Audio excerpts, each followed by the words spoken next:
Ali Reyna name vazdı amca. He? Name Reyna vazdı. Neydi otun adı? 5 telli ot. 5 telli ot. Evet. Şeker hastalığı için iyi. Başka? Şeker hastalığı için birebir.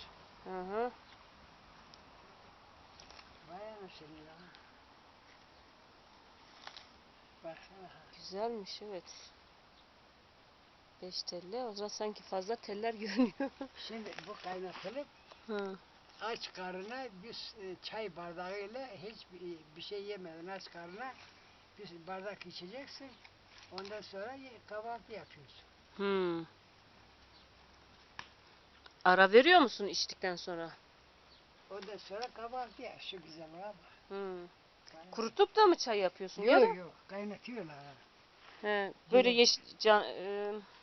yeşil yeşil kaynatıyorsun şimdi böyle. Mesela Kurutsan da olur değil mi? şimdi ben bunu mesela götüreceğim. Hı hı. Orada güzelce paketleyeceğim. Götürüp orada kaynatacaklar. Hı. İstanbul'da. Hı. Bak 5 telli. Ha, Hiçbir 5 ot telli. böyle 5 telli değil bak. Dur bakalım sayalım.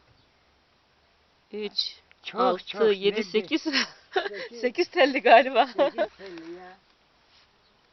Zona mara name questo? Nereden geldin annem? No zona.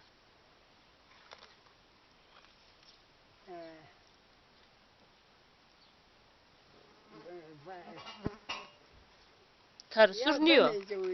Sanki tarısur o. Tarısur. Niyo? Ya ben iyi fil. Hı. Yaşlılar bilir herhalde. Daha yaşlı bayanlar.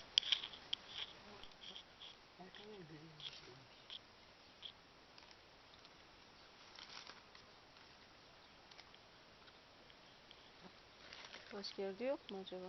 Hı? Başka yerde yok mu diyorum. Bu da aynısı değil mi? Bu da aynısı galiba. Bu da aynısı ama bu çok kabarmış, çok güzel olmuş. Hmm. Biraz da ben toplayayım ya. Anlatabilirsin.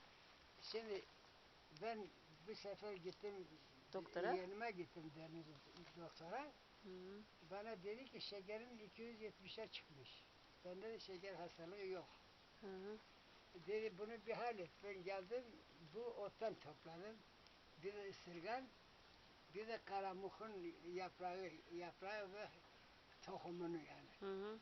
Böyle yeniliyor ya o karamuk. Efendim, onunla beraber bunları güzelce kaynattım. Her sabah bir bardak içtim. Bir hafta devam ettim. Ondan sonra gittim. Kan tahlilimi yaptılar. 90'a düşmüş. Kaçtan 90'a düştün? 270'ten. 270'ten bir hafta içinde 90'a düştü. 90'a düşmüş. Hmm. Dedi bu nedir dedi. Sen nasıl yaptın dedi.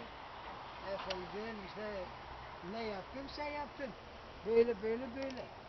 Ha. Ya.